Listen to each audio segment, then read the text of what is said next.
Hi, I'm Angela Kirin from Angela Kirin Media, and I'm here in the Brisbane State Library today to sit down and have a chat with Tim Ferguson.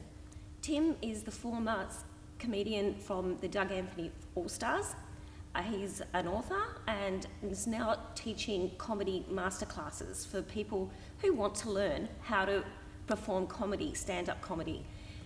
These are some of his books that he's written: Carry a Big Stick and The Cheeky Monkey, that actually teaches you how to perform comedy. It's good to see you. Thanks for having me in. And thanks for writing The Cheeky Monkey, which is Tim's book about writing comedy. So, Tim, just quickly, how hard is it to teach comedy? Teaching comedy is a lot simpler than you think, Angela, because comedy at its core is very simple. The things I try to get across to people are things that everybody knows, they just haven't stopped to think about them for 5 seconds. So it's very rare when I teach anywhere around the world that anybody puts a hand up to ask anything apart from, could you say that again, but could you say it in proper English? So it is and isn't a fine art.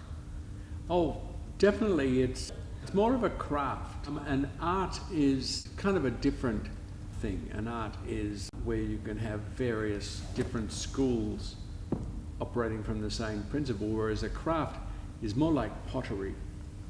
There's only so much you can do with a pot, where there is anything you can do with an artwork. You can use multimedia, you can even say it's urinal, but because I say it's art, it is. Whereas comedy is more like, making pots.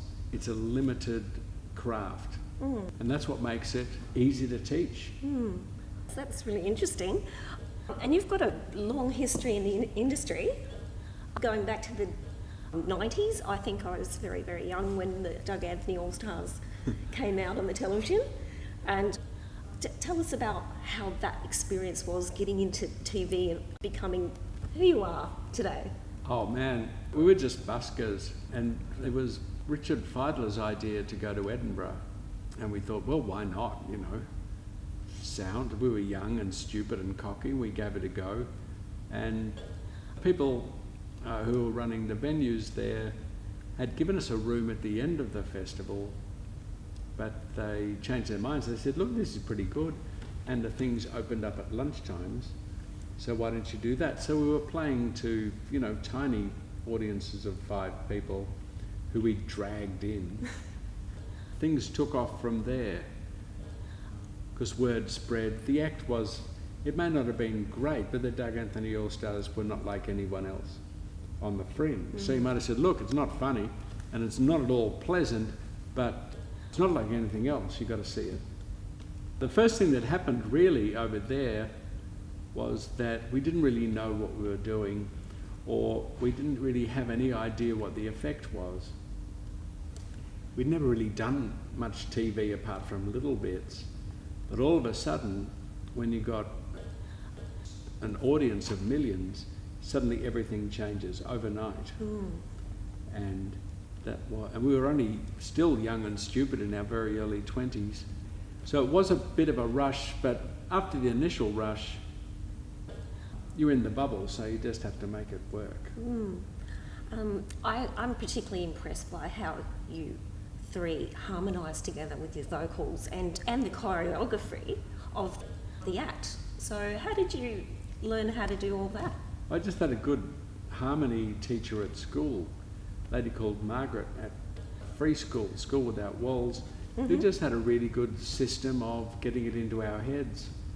It just made it handy on the street where, we could busk and get things wrong, and the other guys picked up harmonies, and it's just trial and error really, see what works. And if you can count to 8 and also count to 13, you can do harmonies, no problem. It's mathematical. Yeah, it's just mathematics. In your book here, which talks about your life, Carry a Big Stick by Tim Ferguson, you talk about, I think a beautiful adjective for you is fearless, because I think you are, that's my personal opinion, because you hold 2-day master workshops and you do it with multiple sclerosis. So how do you find the stamina for that? Oh, it's just stubbornness. In fact, that sounds funny, but really it's just about being stubborn. Yeah. I think it's so important for people to understand how comedy works, because comedy is a big employer for writers or creatives or producers who can reliably make stuff that's funny. The door is wide open because it's what the audience wants. Yeah. The audience doesn't really want what most of my university students will be turning out outside of comedy class, which in a polite word is depressing shit. Which is just, and I understand they're rattling the cages because, you know, they've woken up, they're 19 years old, they're 20 years old, and they want to fix, you know, some imbalance in the world. But what happens is, what they make is a short film, typically, that doesn't have any humour at all, which means it's just a little kind of youthful tantrum that no one's ever going to pay money to go see. Whereas with comedy, if you say, hey, we're the comic film in a university student short film night, everybody sits up, they're paying attention. And even if it's not funny, you've got their attention. Whereas here's another dark, depressing story about what a student thinks you need to know, despite the fact you already know it. So it makes sense to teach it, doesn't it? Oh yes, somebody's got to. In Australia, there's only one other full-time teacher of narrative comedy, which is, you know, comedy stories and characters, and that's Andrea Powell at RMIT University. But there's no other university that covers comedy with any, was certainly not on the curriculum. The teachers may cover it, maybe play a funny movie and say, you know, this is how it works. But it's not on the curriculum because universities and the teachers at universities, you may have heard the expression ignorant shitheads. And I say that knowing full well that what I'm saying is factually true. If they do not understand how half of drama works, the crying mask and the laughing mask, they do not understand the whole thing, which is why they allow students to make these depressing films, because those lecturers do not know any better. If you don't understand the principles of comedy, and there are only 3 of them, if you cannot name them when you're watching this, you should not be teaching young people how to write. And I would recommend to anybody who's thinking of doing a writing course to first ask, do you explain how both masks work? And when they say no, which they will, you just move on and, you know, get in touch with me, and I'll put you in touch with Andrea Powell at RMIT. And that way you'll have a career, you get a beach house because you get the audience. Yeah. So just to finish up, Tim, tell us about the Cheeky Monkey. Oh yeah, The Cheeky Monkey is a book that tells you how to write narrative comedy. It's got all the ancient principles that I've ripped off. Like I've ripped off Aristotle, who was the first one to write about a comic story. I've ripped off all the people that I've worked with who are the producers and writers, sitting around and hearing, you know, how people who are much better than me explain what they do. I ripped it all off and I put it in a book that's written in a way so that pretty well anybody should be able to pick it up, and before they know it, have a working knowledge of how comedy works. Things like the punchline goes at the end. And when you hear it and you know it, you go, oh, I knew that. But it's full of things that you already know in your heart, but you need to know in your head if you're going to get a beach house from writing. Yes.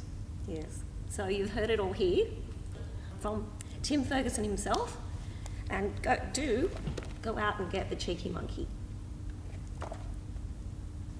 And do everything Angela says. Yeah, I'm the boss. Brandon, we better get a photo together.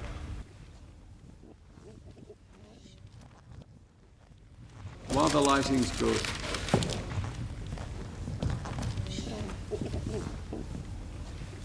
Okay.